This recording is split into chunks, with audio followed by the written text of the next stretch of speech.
The dust had not yet settled on the road into Caldwell, Kansas, when Joel McCrae pulled his horse to a dead stop and stared at the smoke curling lazily from the chimney of a house that was supposed to be empty. It was the autumn of 1867, and Joel had been riding for 11 days straight from Fort Leavenworth, where he had been formally discharged from the Union Army after 2 years of service that had left him leaner, quieter, and haunted by things he did not speak of in polite company. He had fought in the final campaigns of the war between the states, had watched men die in the mud and the rain, had carried the weight of it all the way back across the Kansas plains with nothing but the promise of home to keep him moving forward. And home, in every thought he had entertained during those long marches and longer nights, was the small clapboard house on the edge of Caldwell that his mother, Rose McCrae, had built with her own sweat and stubbornness after his father passed. Except someone was living in it. Joel sat on his horse, Copper, a big bay gelding who had somehow survived the war alongside him, and he counted the signs one by one. Smoke from the chimney. A garden plot freshly turned along the south wall where his mother had always grown beans. Curtains in the window that he did not recognize, made from a blue-checked fabric that was decidedly not his mother's taste. And hung on the porch post, a small bunch of dried wildflowers tied with twine, the kind of quiet domestic touch that spoke of a woman who intended to stay. He pressed Copper forward slowly, his jaw tightening. He had received no letters in the last 4 months of his service. Mail was unreliable at the fort, lost in transit or simply never sent, and he had told himself that was why his mother's correspondence had dried up. He had told himself she was fine, that she was tending her garden and feeding her chickens and waiting for him to come home. He had told himself a great many things during the war because the alternative was to sit down in the dirt and not get back up. Now, pulling up to the fence post that marked the edge of the McCrae property, he could see something else that made his chest constrict so violently he had to grip the saddle horn to steady himself. Beyond the house, at the crest of the small rise where the old cottonwood tree stood, there was a grave. A proper grave, mounded and settled, with a simple wooden cross. And lying at the base of that cross, fresh enough that they had not yet wilted, were a handful of prairie wildflowers. Someone had buried his mother. Someone had tended her grave. And now someone was living in his house. Joel dismounted with a stiffness in his left leg that he would carry for the rest of his life, courtesy of a Confederate rifle ball that had nicked the bone outside of Petersburg. He tied Copper to the fence post and walked up the path to the front door, his boots heavy on the packed earth, his heart heavier still. He knocked. There was a pause, a shuffling sound from inside, and then the door opened and Joel McCrae came face to face with the most striking woman he had ever seen standing in the doorway of his own home. She was not what he expected. She was perhaps 22 or 23 years old, with dark auburn hair pinned up in a practical knot that had begun to come loose from its pins, suggesting she had been working hard at something all morning. Her eyes were a clear, startling green, the color of the Kansas River in late spring, and they were looking at him with an expression that was not fear, exactly, but rather the measured wariness of a woman who had learned to assess threats quickly. She was wearing a plain brown dress with the sleeves rolled to the elbow, and her hands, he noticed, were dusted with flour. She was also very clearly not his mother. "Can I help you?" she said, and her voice was steady and clear with the faint trace of a Missouri accent. "I believe," Joel said, keeping his voice as even as he could manage, "that you are standing in my house." Her chin came up. She did not step back. "I beg your pardon. This is the McCrae property. My name is Joel McCrae. I have been away at war for 2 years, and I have just ridden home to find a stranger in my house and flowers on my mother's grave, and I would very much appreciate an explanation." He watched her face move through a rapid series of expressions. The wariness sharpened into something more complex, something that might have been sympathy mixed with practical calculation, and she was quiet for a moment in a way that suggested she was choosing her words carefully rather than collecting herself from shock. "You are Joel," she said finally, and it was not quite a question. "I am. Rose spoke of you," she said, "every single day." That hit him like a fist to the sternum, and he had to breathe through it. "You knew my mother." "I cared for her," the woman said, and her voice softened in a way that told him the caring had been real. "In her last months. She was ill, Mr. McCrae." She had been ill since the spring of last year, and there was no one to help her. "I came through Caldwell with nothing to my name in March of 1866, and she took me in when she did not have to. When she became too weak to care for herself, I stayed to look after her. I was with her when she passed, last November." Joel looked past her into the dim interior of the house, unable to look at her face while he processed this. He could see his mother's iron stove, her oak table, the shelf where she kept her Bible.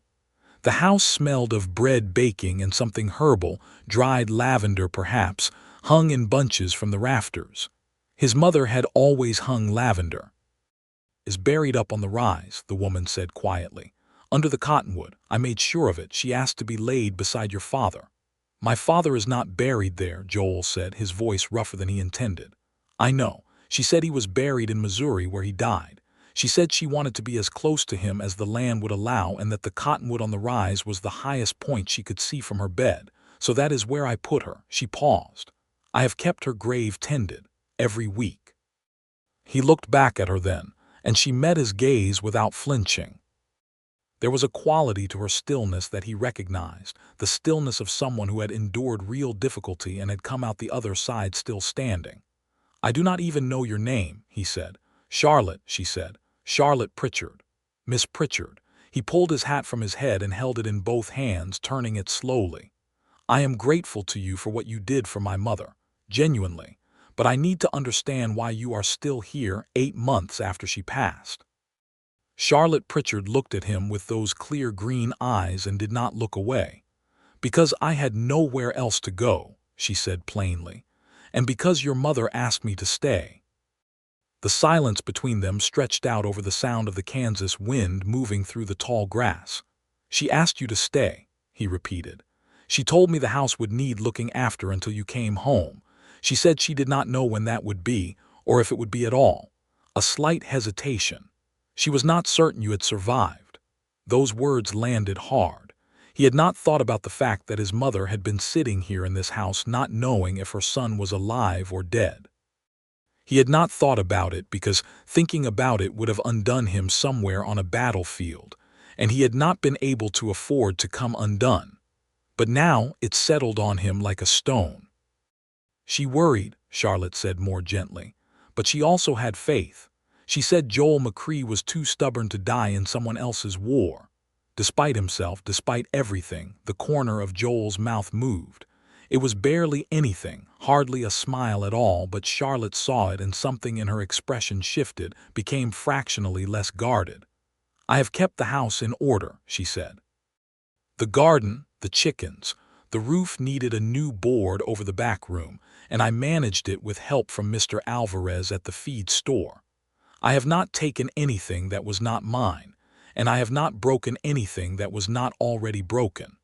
I have preserved 3 months of provisions in that cellar. And I fully intend to leave as soon as you have settled in and do not require my assistance." She said all of this with the brisk efficiency of a woman presenting an account of her stewardship, and it struck Joel that she had clearly rehearsed it or something like it, at least in her own mind. She had known this day would come. She had prepared for it. "Where would you go?" he asked. Charlotte Pritchard blinked. It was, apparently, not the question she had anticipated. "I will manage." "That is not an answer." "It is the only one I have," she said evenly. Joel looked at her for a long moment, and then he looked past her at the house that smelled of bread and lavender, and then he looked up the rise toward the cottonwood and the grave where his mother lay with a bunch of wildflowers at her feet, and he made a decision that surprised even himself. "I have been riding for 11 days, he said. "I am going to see to my horse, and then I would like to come inside and eat whatever that bread is, and then we are going to sit down and talk this out like civilized people. Is that agreeable to you, Miss Pritchard?" Another pause. Then, "The bread will be ready in 20 minutes. "Good," said Joel McCrae, and put his hat back on his head and went a see to Copper. He tended to his horse with the methodical care that had become second nature after 2 years of cavalry life, brushing Copper down and giving him water from the well and a measure of oats from the small supply in the saddlebag. He did all of this slowly, partly because he genuinely believed a horse deserved proper attention, and partly because he needed the time to breathe. His mother was dead. He had known it in some hollow part of himself from the moment he saw the grave. But knowing and seeing were different things, and standing by his horse in the afternoon light with the Kansas wind pulling at his coat, he let himself feel the weight of it fully for the first time. Rose McCrae had come west from Missouri after his father's death with a 12-year-old boy and a wagon full of determination, and she had built something from nothing on this land. She had sent Joel to war with a pressed handkerchief in his pocket and instructions not to do anything foolish, and she had died alone in November without him there to hold her hand. Except not alone. There had been Charlotte Pritchard. He wiped his face with the back of his hand and straightened his coat and went inside. The interior of the house was smaller than memory made it, the way places always were when you returned to them after a long absence. 2 rooms, the main room with the stove and the table and the fireplace, and the back bedroom. The floor was swept clean. The table was set with 2 plates, which told him Charlotte had been watching him from the window while he tended his horse and had drawn her own practical conclusions. The bread was out of the oven, golden and fragrant, and there was a pot of bean soup on the stove that smelled like something his mother used to make. He sat down at the table, which was strange because it had always been his mother's table, and Charlotte served the soup and the bread with economical movements and sat down across from him as if this were a perfectly ordinary situation and not one of the stranger moments of either of their lives. They ate in silence for a bit. The soup was very good. He said so. "Your mother's recipe," Charlotte said. "She taught me her way with beans. She said the secret was a smoked ham hock and patience." "She told me the same thing when I was about 7, Joel said. "I never had the patience." Charlotte almost smiled. It was a careful thing, that almost smile, like she was not sure yet if she was permitted to find him tolerable. She mentioned that as well. He ate more soup. Outside, a pair of chickens were making their way across the yard with the self-important manner of chickens everywhere. "Those are her chickens?" he asked. "The original 3 died over the winter. Those are their offspring. I raised them from the eggs." A pause. "They are technically your chickens, of course." "I was not making a claim," he said. "I was just asking." Another careful, not quite smile. She had a very expressive face when she let it be. He was beginning to notice. The wariness kept pulling it back into restraint, but underneath that restraint there was clearly a great deal going on. "How did you end up in Caldwell?" he asked. "You said you came through with nothing to your name." Her hand stilled briefly around her spoon. "I was heading west from Missouri.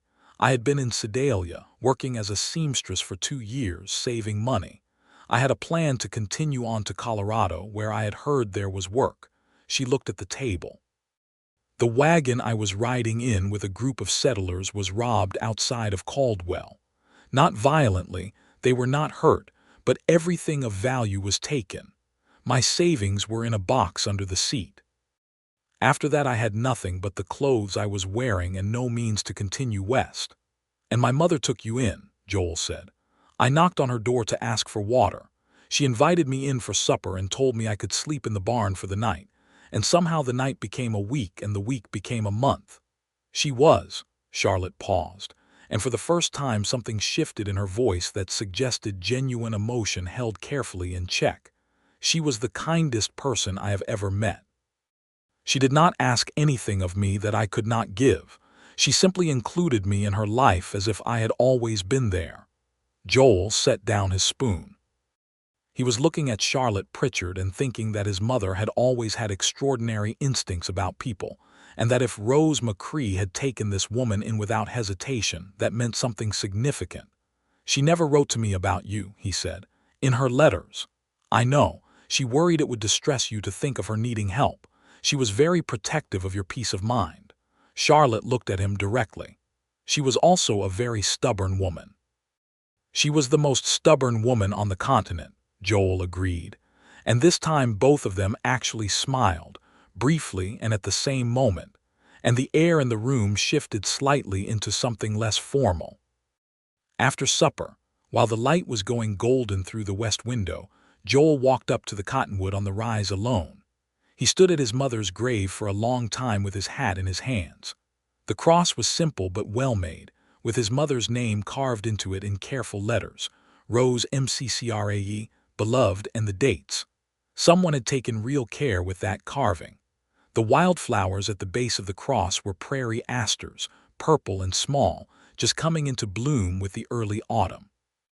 He crouched down and touched them and thought about Charlotte Pritchard coming up here every week for 8 months to bring flowers to a woman she had known less than 2 years, a woman who had shown her kindness in a hard time.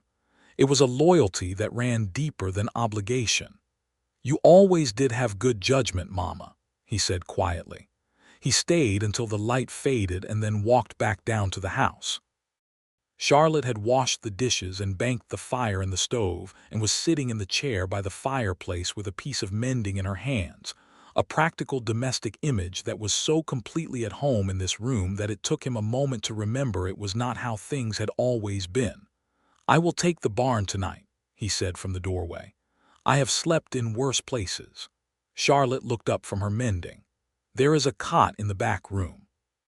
Your mother used it when her back troubled her and she wanted to sleep more upright.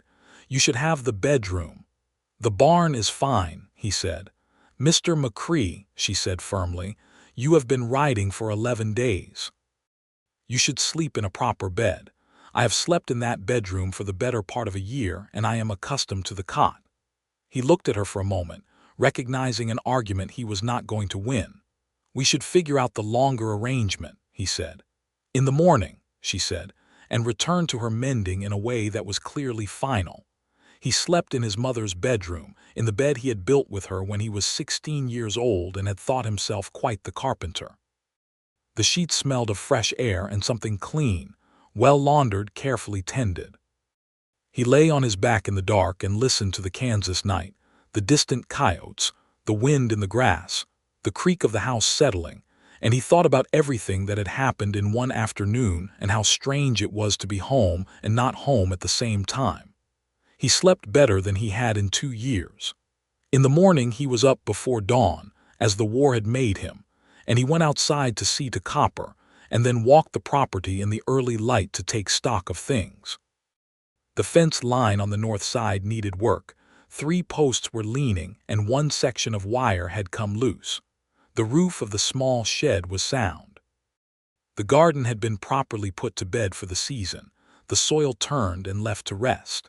It was all in better shape than he might have expected for a property managed by one woman alone. He was examining the north fence when he heard boots on the dry grass and turned to find Charlotte walking toward him with a tin mug of coffee in each hand, her hair still down from the night, pulled over one shoulder in a long, dark auburn braid. In the morning light she looked younger and less guarded, and the sight of her walking across his mother's land with coffee struck him as both unexpected and oddly right. She handed him a mug without ceremony. "The north fence," she said, looking at the leaning posts. "I know, I have been meaning to fix it for a month. I am not very good with fence posts." "What are you good with?" he asked, and it came out more genuinely curious than challenging. She considered this seriously. "Cooking, sewing, managing accounts. I can ride reasonably well. I'm a fair shot with a rifle, better than most people expect." She paused. "I am very good at growing things." He looked at the garden. "I noticed. Your mother taught me the bean and squash combination. I added the herbs along the south wall, lavender for the insects, sage for the kitchen." He sipped his coffee. It was very good coffee, strong and not bitter, made the way his mother had always made it. He did not comment on this because he thought it might be the kind of observation that complicated things unnecessarily. "I need to go into town today," he said. "Speak to the land office and the bank, establish myself properly. I would be glad of company if you are willing, so that the town knows who you are in relation to this property." Charlotte looked at him steadily over her mug. "That is generous of you, Mr. McCrae. "It is practical," he said, though he was not entirely certain that was all it was. "People in a town like this will talk. Better they understand the situation than invent one." They rode into Caldwell together that morning, Charlotte on the small gray mare she had apparently traded some preserved goods for with a homesteader passing through 6 months ago, a transaction she explained matter-of-factly as they rode. The mare was a sensible animal, if plain, and Charlotte rode her with the comfortable ease of someone who had grown up on horseback. Caldwell in the autumn of 1867 was a cattle town in the early stages of becoming something more complicated. The cattle drives came up from Texas along the Kisham Trail, and with the cattle came the cowboys and the money and the noise, and with those came the saloons and the gamblers and the various enterprises that followed frontier money. But there was also a church now, and a proper school, and a row of merchant establishments that spoke of people who intended to stay. The town knew his mother. Of course it did. Rose McCrae had been a fixture of Caldwell for 5 years, known for her opinions and her generosity and her unwillingness to be trifled with. Several people stopped them in the street to offer condolences to Joel, and in doing so they also acknowledged Charlotte, who had apparently been making her own modest place in the town during her months at the McCrae property. The woman who ran the dry goods store called her by name. The blacksmith, a large, quiet man named Hector Reyes, nodded to her with evident respect. "You have made yourself known here," Joel observed as they left the land office, where he had confirmed his ownership of the property and added Charlotte's name as a resident in good standing, on an impulse that surprised him slightly. "I had to," she said simply. A woman alone on the edge of town needs people to know she exists and that she is decent. Otherwise things become difficult. He understood what she was not saying. The frontier was not a kind place to a woman without a man's name attached to hers, without family or connections. The fact that Charlotte Pritchard had navigated it with dignity and established herself as respectable in a town full of cowboys, cattle traders, and rough men said a great deal about her resourcefulness and her nerve. They stopped at the mercantile for supplies and Joel paid for them, and there was a brief moment of negotiation when Charlotte tried to contribute from her own small store of coins and Joel gently and firmly refused, which seemed to unsettle her more than anything else that had happened that day. "I am not a charity," she said as they loaded the parcels onto the horses. "I did not say you were," he replied. "You kept my mother's house for 8 months. You tended her grave. You kept the property from falling apart while I was gone. If anything, Miss Pritchard, I am considerably in your debt." She opened her mouth and then closed it. A cowboy passing on the street tipped his hat to her and she acknowledged it with a small nod. She was composing something, he could see, some further argument about self-sufficiency, but in the end she let it go. "Thank you," she said, which seemed to cost her something. "You are very welcome," he said, and they rode home. Over the days that followed, a kind of careful rhythm established itself between them. Joel repaired the north fence and the loose board on the shed roof and split enough firewood to last well into winter. Charlotte cooked and kept the house and tended the animals. In the evenings they sat by the fireplace, Joel reading from his mother's small collection of books, Charlotte sewing or sometimes reading herself, and they talked. Slowly at first, carefully, 2 people still mapping the edges of each other's character. But the conversations grew longer and less careful as the days passed. He told her about the war, not the worst of it, not yet, but enough to let her understand what 2 years of it had cost him. She listened the way his mother had listened, completely and without interruption, and at the end she did not offer empty comfort or excessive sympathy, just a quiet acknowledgement that it had been hard and that he had carried it well. He found he valued that more than he would have valued consolation. She told him about Missouri, about growing up in Sedalia with a father who had died of fever when she was 14 and a mother who had followed 2 years later, leaving Charlotte at 16 with a small house, no money, and a remarkable education in self-reliance. She had worked as a seamstress, as a laundress, as a cook in a boarding house, saving money for 2 years for the journey west and a new start. The robbery outside Caldwell had taken everything she had saved. "And then my mother opened her door," Joel said. "And then your mother opened her door," Charlotte agreed, and her voice was soft. "She always said that the best thing you could do for someone in trouble was give them a door," he said. "She had a way of making a door feel like it was always meant to be open." Charlotte was quiet for a moment. Then, "She said the same thing about you. She said Joel will always open the door." She looked at him across the firelight. She was right. Joel looked back at her and felt something move in him that he had not felt in a very long time, something warm and alive that the war had pushed down under layers of exhaustion and loss. He did not name it yet. It was too new and too cautious a thing to name. He named it, quietly to himself, about 3 weeks later. It happened on a Saturday morning when he came in from the barn to find Charlotte standing on a chair, trying to rehang the kitchen curtain rod that had come loose from the wall. Her arms stretched above her head, and her expression concentrated and determined. The chair wobbled, and she grabbed the rod for support, which of course made the problem worse, and Joel crossed the room in 3 strides and put his hands on her waist to steady her before either of them had quite decided that was what was happening. She went very still. So did he. "I have it," he said, which was obviously true since he was currently preventing her from falling on his mother's kitchen floor. "Thank you," she said, which was what people said when they did not know what else to say. He helped her down from the chair with his hand still on her waist, and when she was on the floor she was very close to him, and for a moment neither of them moved. He could see the small freckles across her nose that he had not noticed before, the product of a Kansas summer spent largely outdoors. Her eyes were extraordinary up close, genuinely extraordinary, layered with shades of green that shifted with the light. He stepped back. She straightened her dress. "I will fix that properly," he said, nodding at the curtain rod. "It needs a proper screw, not a nail." "I know," she said. "I should have waited to ask you." "You do not always need to wait to ask me," he said, "but for things like that, yes." She looked at him for a moment with an expression he could not quite read. "You are not what I expected," she said. "What did you expect?" She considered this. "A man who had been at war for 2 years and came home to find a stranger in his house. I expected anger or at minimum a great deal of impatience." "I was angry," he admitted.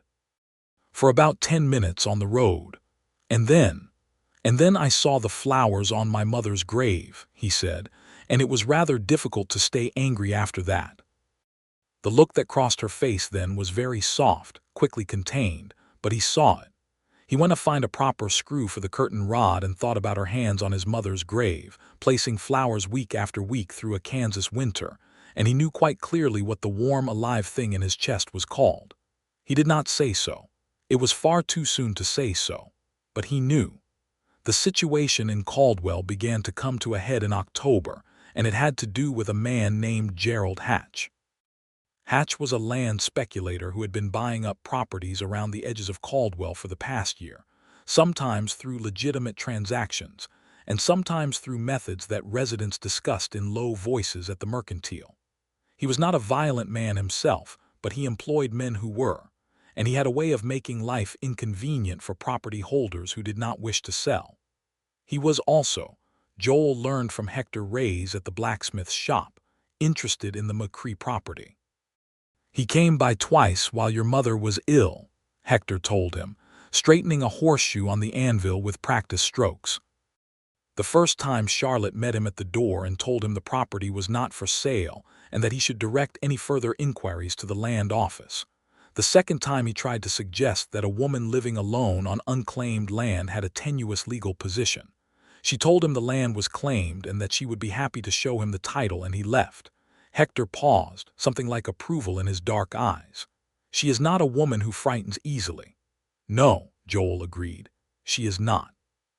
Hatch came to the property on a Tuesday morning, 3 weeks after Joel's return, arriving with 2 of his hired men on horses that were too well fed for honest ranch work. Joel was at the fence line when they rode up, and he walked over slowly and deliberately, the way you walked when you wanted to make clear that you were not intimidated, and that you were also not going to do anything impetuous.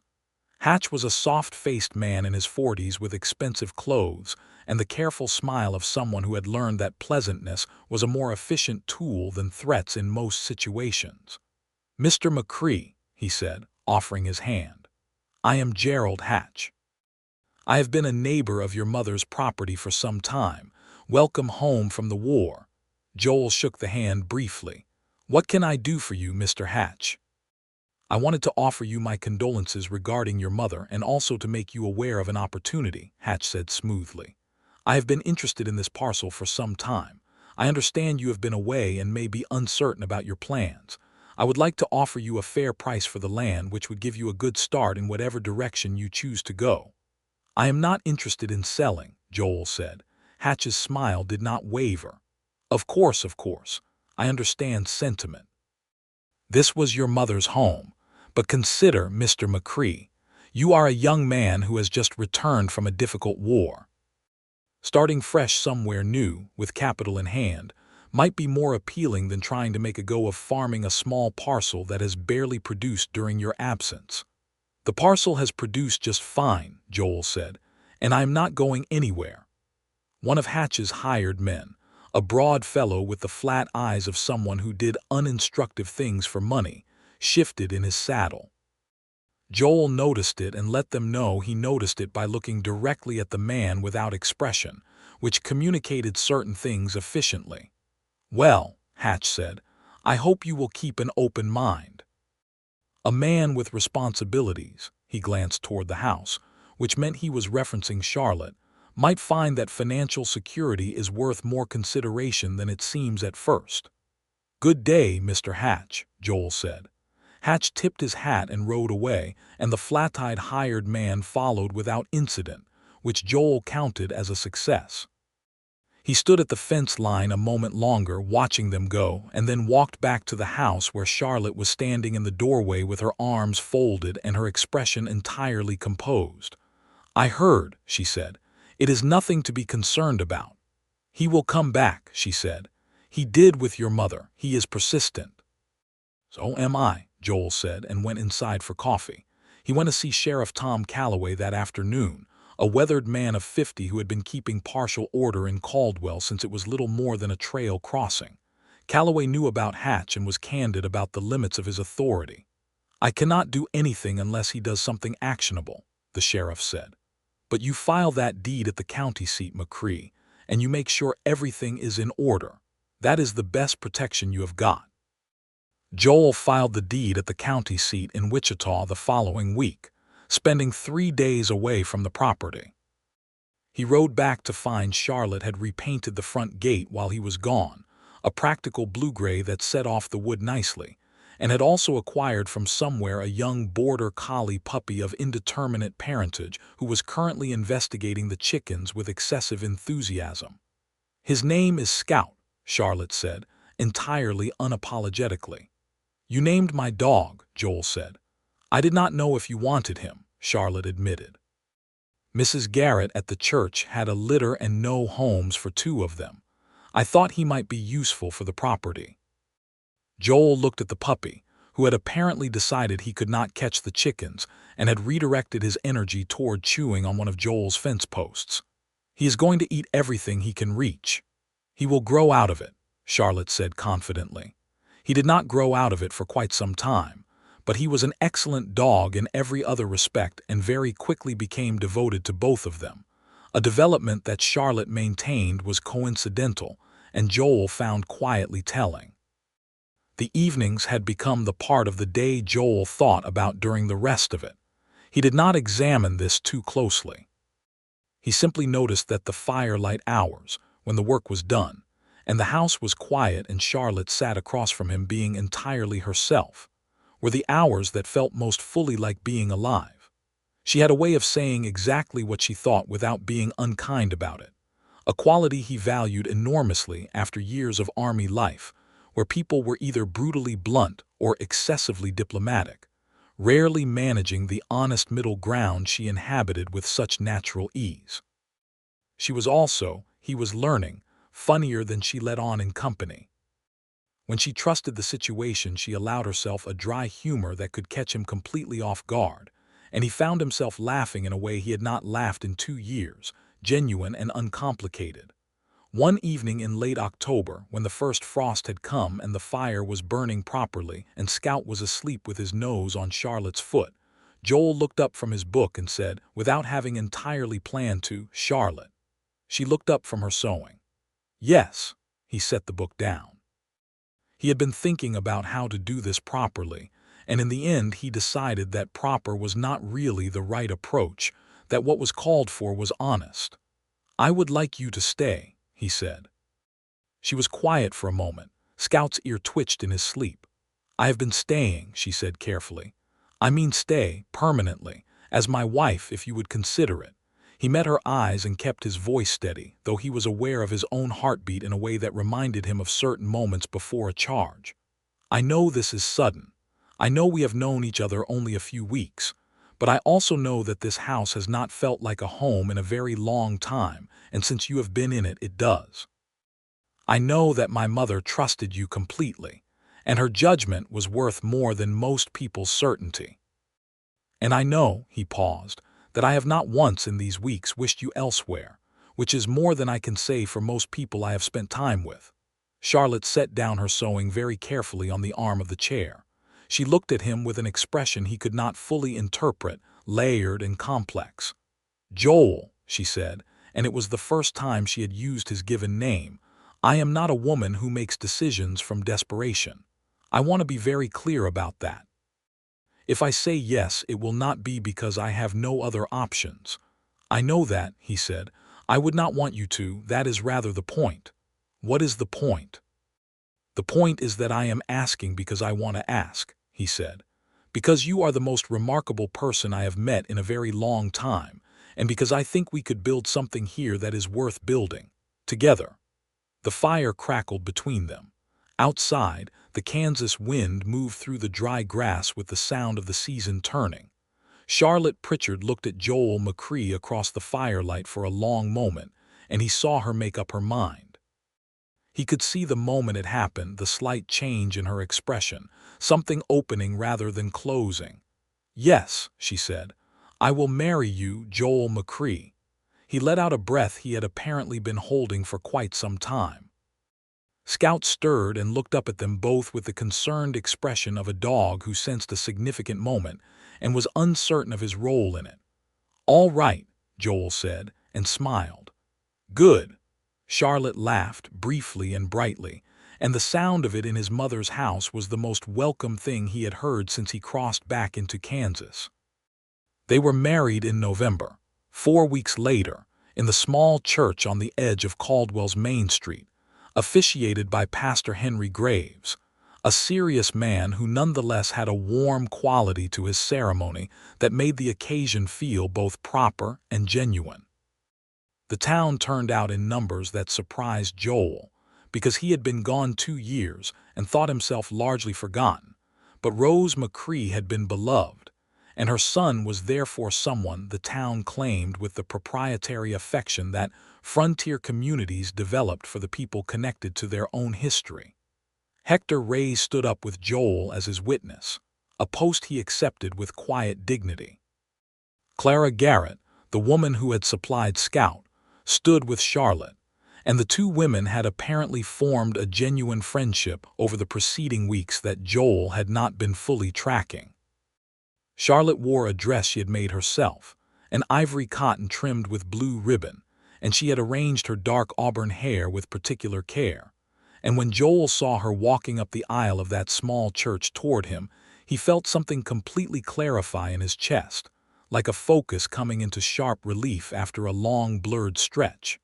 She reached him and looked up at him with those green eyes, and he said quietly just to her, "You are beautiful."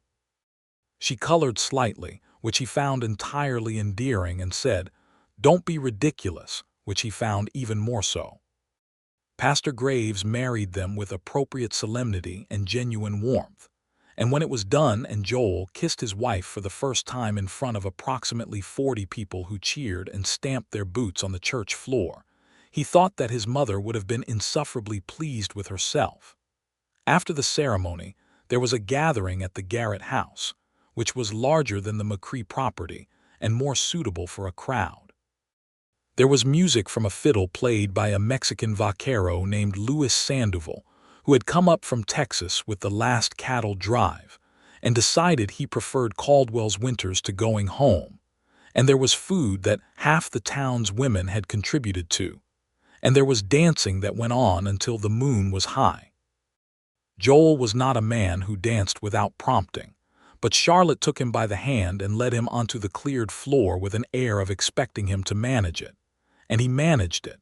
And the dancing turned into something more than competent when he realized that Charlotte herself moved beautifully, with a natural sense of rhythm that expressed itself in the way she moved through all things, efficiently and gracefully, and with complete self-possession. He was watching her face while they danced, the way the candlelight moved across it, the way she smiled at the fiddle music, the way she was entirely present in the moment, and he thought, this is what it was all for. All of it, the war and the miles and the grief, the coming home to find things changed and then changed again. This was what it was all for, this particular moment with this particular woman, in this cattle town on the Kansas plain that was still figuring out what it wanted to be when it grew up. He told her so quietly, while Luis Sandoval played something slow and the candles burned low, and she looked at him with those extraordinary eyes and said, "Joel McCrae, you are going to make me cry at my own wedding." "I rather think that is allowed," he said. "It is absolutely not," she said firmly, and then she laughed, and then they danced until the music stopped. Gerald Hatch did not trouble them again for some time. Joel suspected that the wedding and the evident community support for the McCrae household had recalibrated his calculations, since Hatch was primarily interested in easy acquisitions and had plenty of other parcels to pursue. In the spring, there were rumors that Hatch had overextended himself financially and was in fact having to sell some of his holdings, which Hector Reyes reported with the careful satisfaction of a man who believes in justice, but knows better than to celebrate it too loudly. The winter they spent as a married couple in the McCrae house was the kind of winter that could have been difficult, two people learning each other in close quarters while the Kansas cold pressed against the windows and the days were short and the work was constant.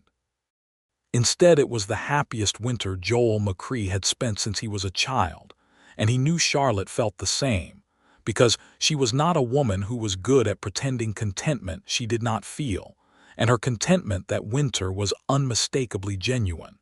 They were different in their temperaments in ways that complemented rather than clashed. Joel was quieter in the mornings and more reflective in the evenings. Charlotte was brisk and organized in the mornings and gradually more open and thoughtful as the day progressed. He had a tendency to sit with problems before acting on them. She had a tendency to act and then assess. They argued about this occasionally, the kinds of arguments that were really just conversations in a higher register, and they always came out the other side with more understanding of each other than they had gone in with. She also, that winter, gradually coaxed from him the parts of the war he had not told anyone. Not the tactical details or the military history, but the human parts, the cold and the loneliness and the particular weight of being responsible for other men's lives, and not always meeting that responsibility as fully as he wished. She listened to all of it without flinching, without excessive comfort, without trying to tell him it was not his fault when she could not actually know that, just listening and being present, and afterward he felt lighter than he had since Fort Sumter. He told her she was the most extraordinary listener he had ever encountered. "My mother talked a great deal," she said. "She required an audience." "That is not a sufficient explanation," he said. She considered him for a moment. "I think people carry things longer than they need to because no one offers them a place to set them down," she said. "I try to offer the place." He looked at her in the firelight and felt entirely fortunate, which was not a feeling he had spent much time with before. In the spring, Charlotte told him she was expecting a child, standing in the garden with her hands dirty from planting and her hair coming loose from its pins as it always did by mid-morning. And she delivered this information in her direct way, watching his face for his reaction. He did not say anything for a moment, which she correctly interpreted as processing rather than distress, and then he crossed the garden in 2 strides and kissed her with a thoroughness that knocked several of her hairpins entirely loose, and that settled the question of his reaction. They spent the spring and summer building out the property. Joel added a second room to the house, a real addition with proper timber and a good roof, anticipating a future that was becoming wonderfully concrete. He also extended the garden because Charlotte had ambitious plans for vegetables, and he had learned that Charlotte's ambitious plans were usually correct. Louis Sandoval, who had indeed stayed through the winter and was now working as a part-time hand on several properties including Joel's, helped with the heavier construction work in exchange for meals that Charlotte cooked with a generosity that made him declare her the finest cook between the Missouri River and the Rockies. "He is slightly biased," Charlotte said, "because I give him the good soup." "You should give everyone the good soup," Joel said. "It is unreasonably effective at making people loyal."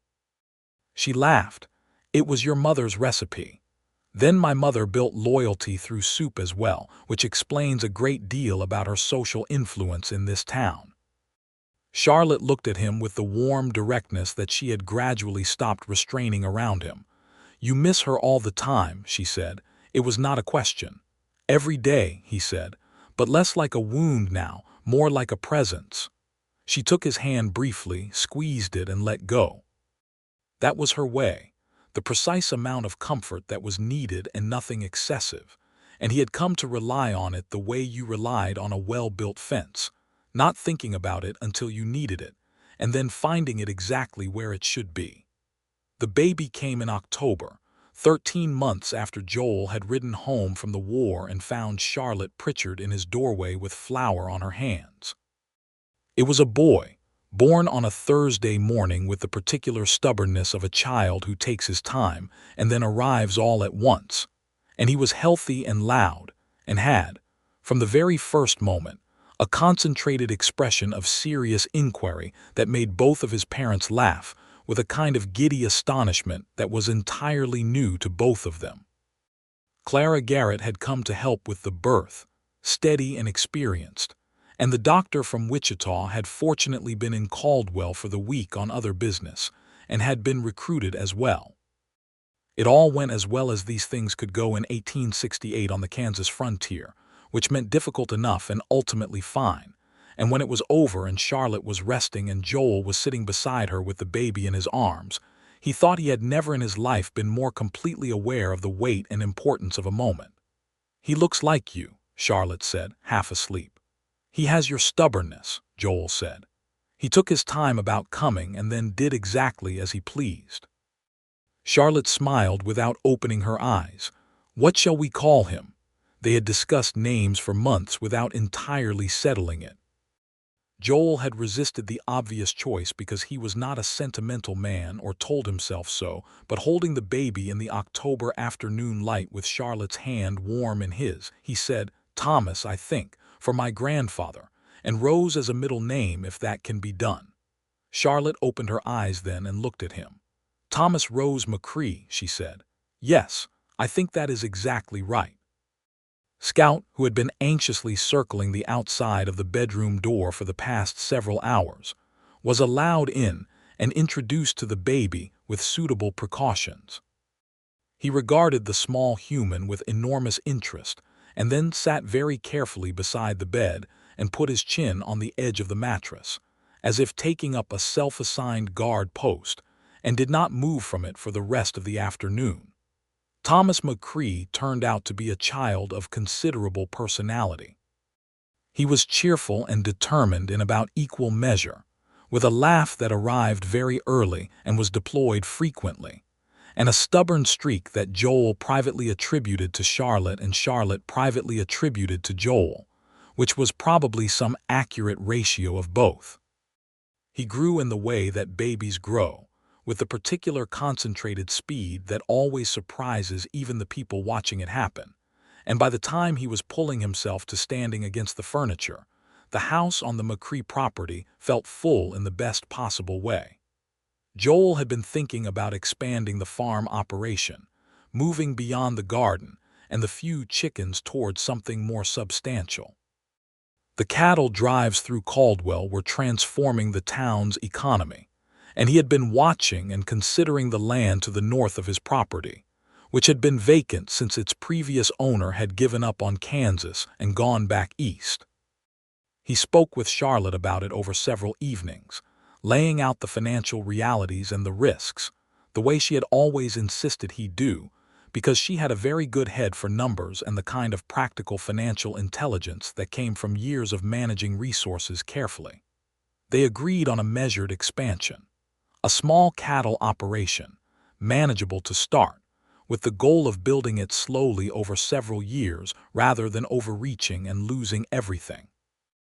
Joel partnered informally with Hector Reyes, who had been wanting to expand his own small herd, and with Louis Sandoval, who knew more about cattle than anyone else in the county.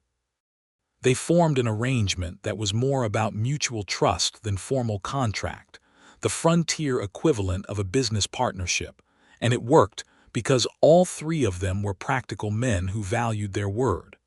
Charlotte managed the accounting of it. She kept the ledger with a precision and clarity that Joel would not have been able to match, and she had, within a year, identified 2 inefficiencies in the way they were buying feed that saved them a meaningful amount of money and reinvested it in another dozen head of cattle. Joel told her she should be running a bank. Banks in this territory are not receptive to women running things, she said pragmatically. More fool they, he said. She smiled at him with the full warmth that she now reserved only for him and Thomas, the smile without restraint that he had learned was the genuine measure of her feeling. You say that because you are biased. I say it because it is true, he said. Those are not mutually exclusive. She kissed him for that, which was a satisfactory outcome. They went up to the cottonwood together on the anniversary of Rose McCrae's death, as they did every year, with Thomas on Joel's shoulders once he was old enough to travel there that way, and Charlotte with fresh flowers. She always brought prairie asters when they were in season, because those had been the flowers on the grave when Joel first came home, and it felt like the right continuity. They were not religious people in a rigid way, but they had a private ritual of it, standing at the grave and talking to Rose as if she could hear. And Joel found that over the years the grief had completed its transformation from wound to presence, and that standing at his mother's grave with his wife and his son felt like a family gathering rather than a mourning. Thomas, from the age of about 3, had his own way of conducting this visit. He would put his small hand on the cross and tell his grandmother everything that had happened since the last time, in the straightforward reporting style of a child who sees no reason for solemnity if he has news to share. Joel and Charlotte stood behind him and listened and exchanged glances above his head that contained entire conversations. The autumn of 1870 brought 2 things to Caldwell that changed the texture of life there considerably. The first was the Atchison, Topeka and Santa Fe Railroad, which arrived with significant noise and disruption and permanently transformed the town's relationship to the rest of the country, bringing more people and more commerce and more complexity than Caldwell had previously managed. The second was the arrival of Gerald Hatch's replacement, since Hatch had indeed gone spectacularly bankrupt and been obliged to leave the territory. A man named Foster Brill, who was more or less exactly the same kind of speculator, but with slightly better manners and the same essential intentions. Brill made his approach in the early winter, and Joel dealt with it with somewhat more experience and efficiency than he had dealt with Hatch 3 years earlier. He had, by this time, established himself firmly enough in the county that when he walked into the land office with his deed and his documentation, and his evident intention to remain exactly where he was, Brill understood, without extended negotiation, that the McCrae property was not available, and that pursuing the matter would be more trouble than the parcel was worth. Sheriff Calloway, who had developed a quiet regard for Joel over the years, happened to visit the land office on the same morning, which was almost certainly coincidental. Brill moved on to easier targets, and they heard no more from him. Joel mentioned it to Charlotte that evening, and she looked entirely unsurprised. "I saw him ride up and then ride away," she said. "I thought you had probably managed it. You were watching from the window." "I was watching from the garden," she corrected, which was a distinction that told him she had been close enough to intervene if necessary. He had long since stopped being surprised by this. Charlotte Pritchard McCrae was not a woman who watched from a distance when something that concerned her was happening, and the property and everything on it concerned her as directly and completely as it concerned him. "There may be others," he said. "The railroad makes this land more valuable." "Then we should make it more valuable still," she said. "A well-operated ranch is harder to pressure than an empty parcel. We should keep building." He looked at her across the kitchen table where she had the ledger open, and Thomas was asleep in the back room, and Scout was getting old enough to slow down in the evenings, and he felt the particular quality of contentment that he had come to recognize as the permanent condition of his life with this woman. Not absence of difficulty or complexity, but a steady warmth underneath all of it, the kind that does not go out. "I agree," he said. "What do you have in mind?" She had quite a lot in mind, as it turned out. She had been thinking about it for weeks, because Charlotte always thought about things in advance of raising them, and what she laid out over the next hour with the ledger open and the pen in her hand was a genuine 5-year plan for the McCrae Ranch that was both ambitious and carefully grounded in what they could actually afford and manage. He listened to all of it with full attention and asked several questions that she answered with precision, and at the end of it he said, "Yes, let's do it."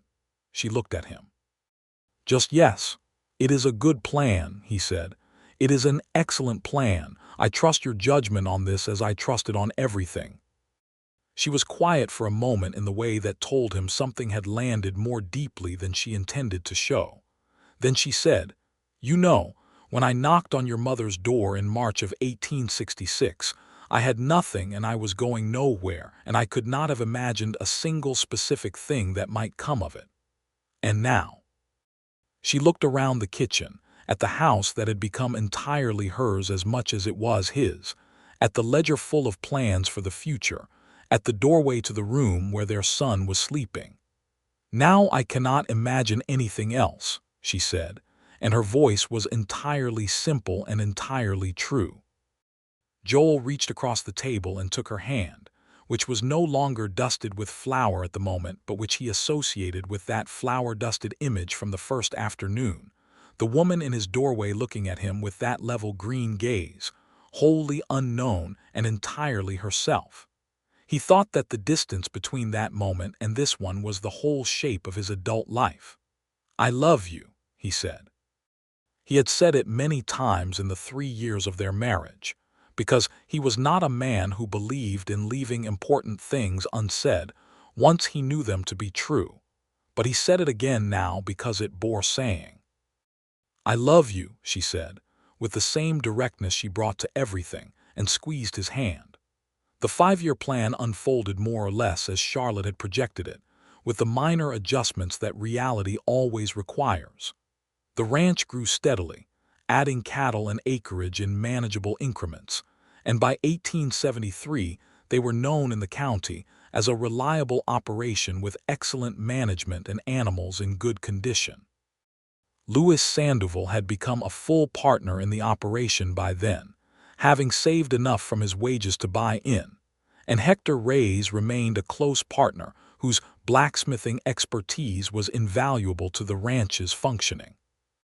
The 4 of them had dinner together most Sundays, a tradition that had started informally and become fixed enough to feel like family. Thomas was 5 in 1873 and had developed into a child who would stop and examine anything interesting on the ground, rocks, beetles, unusual seed pods, with a scientific thoroughness that suggested he was going to want answers to questions that Caldwell's small school might not be equipped to provide. Charlotte was already in correspondence with a school in Wichita about the curriculum, because she was constitutionally unable to not plan ahead, and Joel was teaching him to ride on a steady old mare they had acquired specifically for the purpose. In the summer of 1873, Charlotte told him she was expecting again. This time she told him in the kitchen in the morning, before Thomas was awake, holding a coffee mug and watching his face with that composed expression she used when she was uncertain how he would feel about something, which told him she had forgotten, temporarily, that there was nothing she could tell him that he would not greet with gladness, and he made sure she understood this with some thoroughness before the morning was out. The second child was born in the spring of 1874, on a mild April morning that felt like a gift after a hard winter. She was a girl, arriving with rather more efficiency than Thomas had managed, and a voice considerably louder than seemed necessary for her size, and she had Joel's dark hair and Charlotte's green eyes and the combined stubbornness of both her parents in a configuration that would make the next 2 decades interesting for everyone. They named her Rose, after his mother, because there was never any question of what they would name a daughter. Charlotte cried when they settled it, genuine tears without apology, and Joel held her and thought about the cottonwood on the rise and the flowers, and how things that begin in grief can grow toward something entirely different without losing the meaning of where they started. Scout did not meet Rose. He had died the previous winter, peacefully and full of years for a working dog, and Thomas had mourned him with a dignity that surprised and moved both his parents.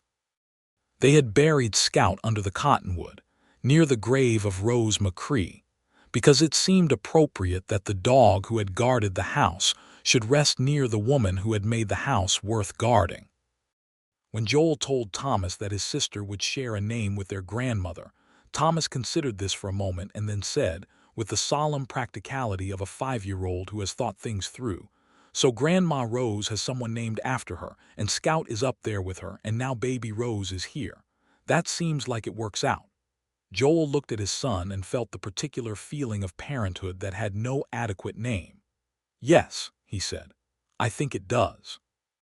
Thomas was, as it turned out, an exemplary older brother, interested in the baby in a manner that was simultaneously scientific and protective, which described his approach to most things. He was also, by the time Rose was walking, the person who could make her laugh with the most consistency, a fact that delighted Charlotte enormously because she had not been certain Thomas would take well to sharing the center of things. "He is like you," Charlotte told Joel one evening, watching Thomas make his sister laugh by doing something foolish and deliberate for her amusement. "He is serious, but he knows when to be ridiculous." "I am not sure I am ever ridiculous," Joel said. Charlotte looked at him with tremendous patience. "Last Tuesday, you spent 45 minutes having a conversation with one of the cattle about her uncooperative behavior. That was a legitimate management technique." The cow did not appear persuaded. He smiled. "She was persuaded. She has been perfectly cooperative since."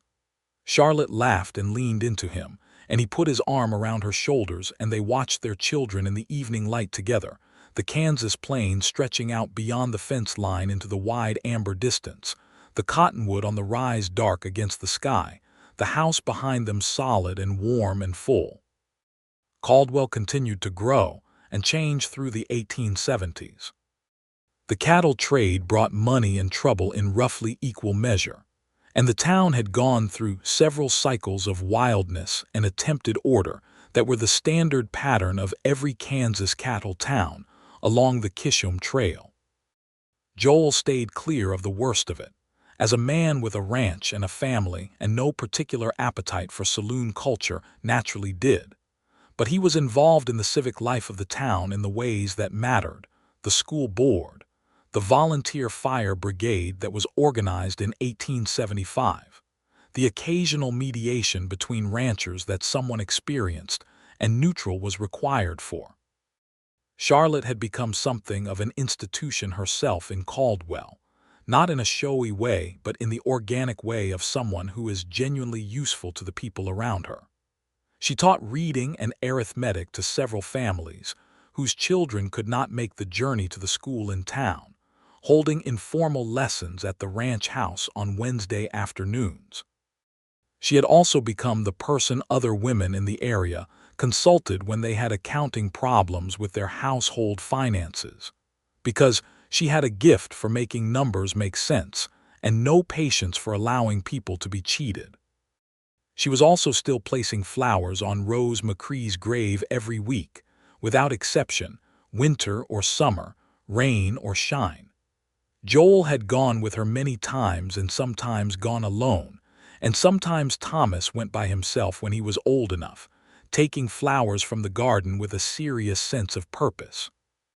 The grave was well kept and the cross was solid, because Joel had replaced it with a proper carved stone marker in 1871, as soon as they could afford it, and the name Rose McCrae was cut deep enough to last longer than any of them. On a September evening in 1876, 9 years after Joel had ridden home from the war to find smoke from his chimney and a stranger in his house, he and Charlotte sat on the porch of the expanded McCrae ranch house in the late light, watching the sun go down over the Kansas plain. Thomas was 11 now, doing his schoolwork inside with a concentration that would have impressed his grandmother.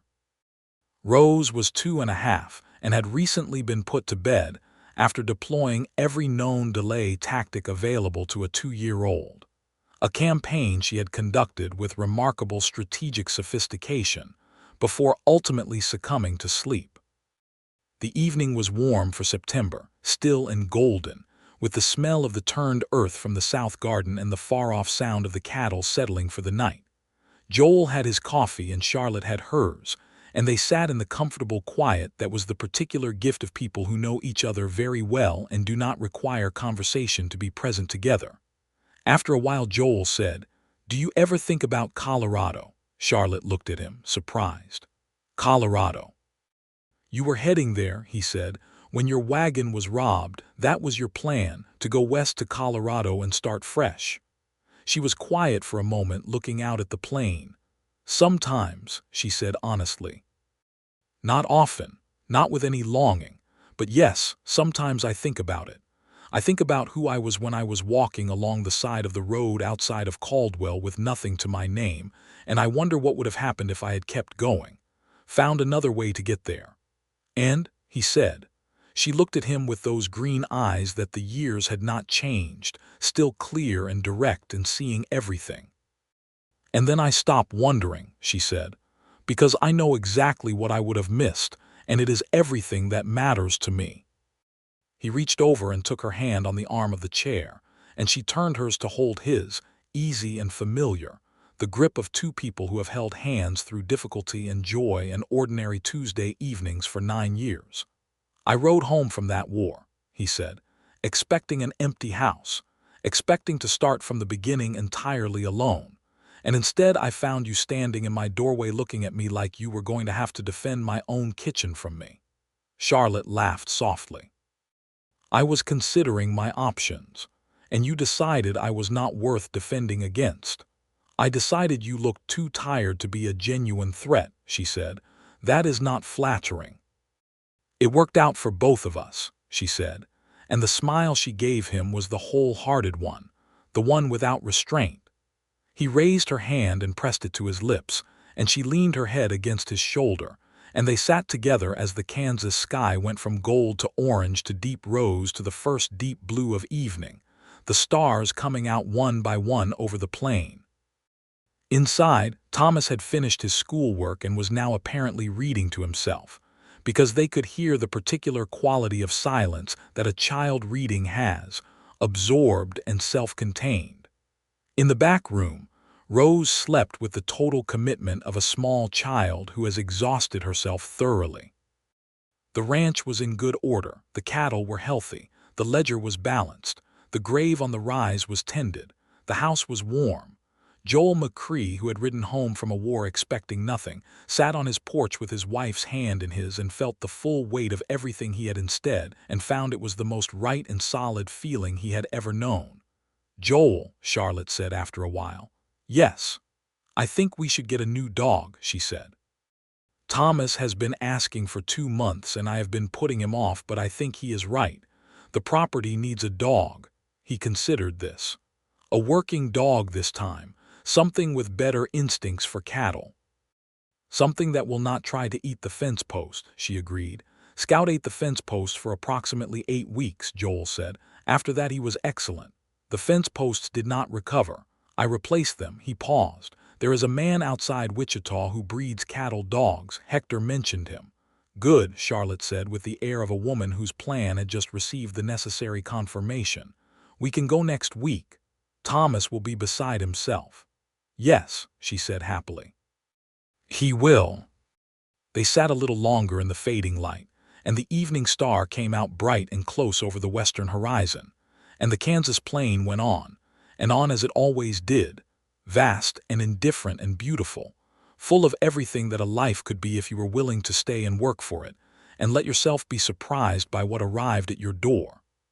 Rose McCrae, who had opened her door to a young woman with nothing, and asked nothing in return and trusted everything to work out as it should, had been right. It had worked out as it should. More than that, it had worked out better than any of them could have planned. 3 days after they acquired the new dog, a young blue heeler pup that Thomas named Captain with great ceremony, and that immediately began an investigation of the chicken coop that Charlotte redirected with patience. Joel walked up to the cottonwood on the rise in the early morning alone. He went every few weeks alone, separate from the family visits, because there were things he said to his mother that were just for her. He stood at the stone marker with his hat in his hand, and the morning dew still on the grass, and the new day coming in golden from the east, and he told his mother about the dog and about Rose's latest campaign to stay up past her bedtime and about Thomas's letter to the school in Wichita, and about the new section of fence he and Lewis had put in along the north boundary. Then he told her about Charlotte. He told her that Charlotte was magnificent. He told her that she was the best person he knew, the most honest and capable and generous person he had ever encountered, and that whatever instinct had led Rose McCrae to open her door to a young woman with nothing in the spring of 1866, it had been the most consequential and the most right thing his mother had ever done. He told her that the flowers were still coming, that Charlotte still brought them every week without fail, winter and summer, because that was the kind of person Charlotte was, the kind who kept her promises to the dead as faithfully as to the living. He told her that the house was full and warm, and that her grandson was growing into someone she would have been enormously proud of, and that her granddaughter had her name, and as far as Joel could tell, a good part of her spirit.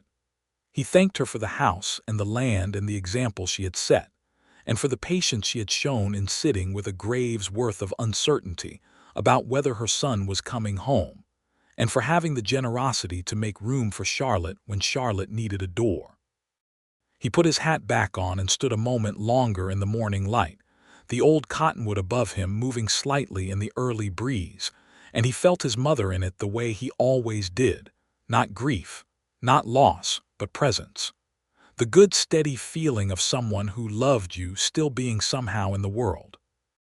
He walked back down the rise to the house, where Charlotte was in the kitchen making coffee, and Thomas was already outside directing Captain's initial survey of the property, and Rose was banging on the door of her room with the cheerful insistence of a child who knows breakfast happens without her if she doesn't announce herself. Joel stepped through the door of his house, which smelled of coffee and morning and everything familiar, and Charlotte turned from the stove and handed him a mug with the ease of long practice, and looked at him with the question that was not a question, the way she always knew where he had been when he came back from the rise. "All right," she said. "All right," he said, and meant it completely. She nodded once and turned back to the stove, and he drank his coffee, and Thomas came in with Captain to report on the morning's findings, and Rose's door opened, and she came out at a determined run in her nightgown with her dark hair loose around her, and launched herself at Joel with the confidence of a child who has never had any reason to doubt that she will be caught. And he caught her and lifted her up, and she patted his face with both hands the way she always did and said, very seriously, "Papa." Captain ate the garden. He ate the garden, Joel said, looking at Thomas. Thomas looked at the ceiling. He ate a small portion of the garden. It is being assessed. Charlotte turned from the stove with an expression that was attempting sternness and not quite getting there. "Captain," she said, addressing the puppy directly, "I had this same conversation with your predecessor and I am disinclined to repeat it." Captain wagged his tail.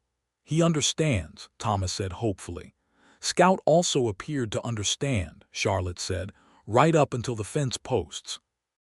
Joel was laughing, with Rose still in his arms patting his face, and Thomas trying to look innocent about the garden situation, and Charlotte moving between the stove and the table with coffee and efficiency, and the particular quality of her presence that had been making this house a home for 9 years, and Scout's memory in the room like something gentle, and the grave on the rise tended, and his mother somehow still in the cottonwood, and the morning coming in gold through the windows of the house that was entirely theirs. Captain ate 3 more portions of the garden before he learned better. He became, after that, the best cattle dog in the county, exactly as Joel had predicted, and Thomas took complete credit for his training, which Charlotte disputed on the grounds that she had done most of it. Joel stayed diplomatically out of this argument and tended the fence posts. The years moved through the 1870s and into the 1880s with the particular momentum of a life well made, full of work and seasons and the accumulation of ordinary days that are the whole fabric of happiness. Thomas went to the school in Wichita and came back at 17 with more questions than he had left with, which Charlotte said was the whole point of an education, and began to talk about studying medicine, a plan that his parents supported without reservation, and that Rose McCrae would have funded with her last dollar. Rose, the younger one, grew into a girl who was as steady as her brother was curious, with a gift for horses that she had apparently inherited from somewhere, and expressed by spending every available hour in the paddock doing things with the horses that no one had taught her. Charlotte was 41 when their 3rd child was born, late in the summer of 1885, a surprise that arrived with the cheerful unexpectedness of the very best things in life. He was a boy, small and dark-haired and healthy, and they named him Daniel, after no one in particular and perhaps for that reason entirely his own. And Thomas, who was 20 at the time, received this information with the slightly bewildered expression of someone who had not quite expected to be a brother again at 20, but was willing to be pleased about it. Rose, at 11, was thoroughly delighted and installed herself as Daniel's primary entertainment for the first 2 years of his life, with an enthusiasm that her parents found both touching and occasionally overwhelming.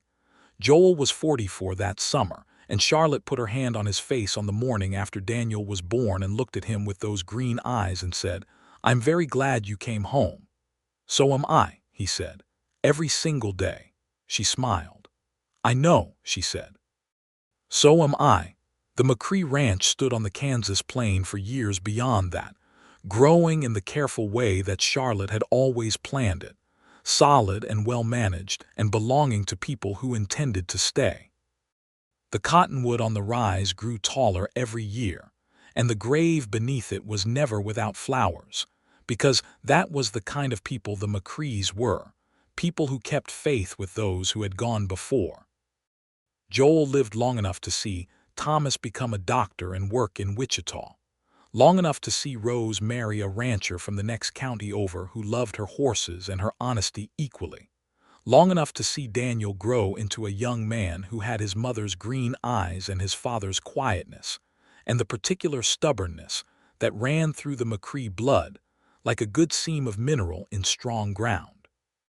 And Charlotte was there for all of it, managing the ledger and the garden and the kitchen and the cattle operation, and the Wednesday afternoon lessons, and the flowers on the grave, present and direct and loving with the deep practical steadiness that had always been her essential nature. She had come to Caldwell with nothing, in the aftermath of a robbery on a Kansas road, and had found a door open, and everything that followed had been built from that opening, that one generous act of a woman who believed in letting people in. Joel thought about that often in his later years, the particular chain of contingencies that had led to his life, the war and surviving it, the long ride home, the smoke from the chimney, the grave on the rise, Charlotte in the doorway with flour on her hands and a measuring look in her eyes. He thought about how close it had all come to being different, how easily he might have arrived to find the house empty and shuttered and his mother's grave untended, how he might have sold the land and gone somewhere else and lived an entirely different life. Instead, the door had been open. Instead, there had been Charlotte Pritchard, who had kept faith with a dying woman and a dead woman's son, and had made herself at home in a house that needed tending and a life that needed building. Instead, there had been this. He told her this on a September evening much like the one 9 years after his return, sitting on the same porch in the same chairs, older now and quieter in certain ways and richer in all the ways that mattered, and she listened to him the way she always listened, completely, with her whole attention. And when he was done, she said what she always said when he got philosophical about how things might have been different. But they weren't, she said. They were exactly as they were, and they were very good. He took her hand, she led him. Beyond the fence the Kansas plain went on and on in the evening light, grass and sky and distance, unchanged and changeless, and above them the cottonwood on the rise moved in the breeze as it always had, and everything that had happened and would happen was already gathered in the moment, complete. "Yes," said Joel McCrae, holding his wife's hand in the autumn evening of his life on the land that was theirs. "They were very good indeed."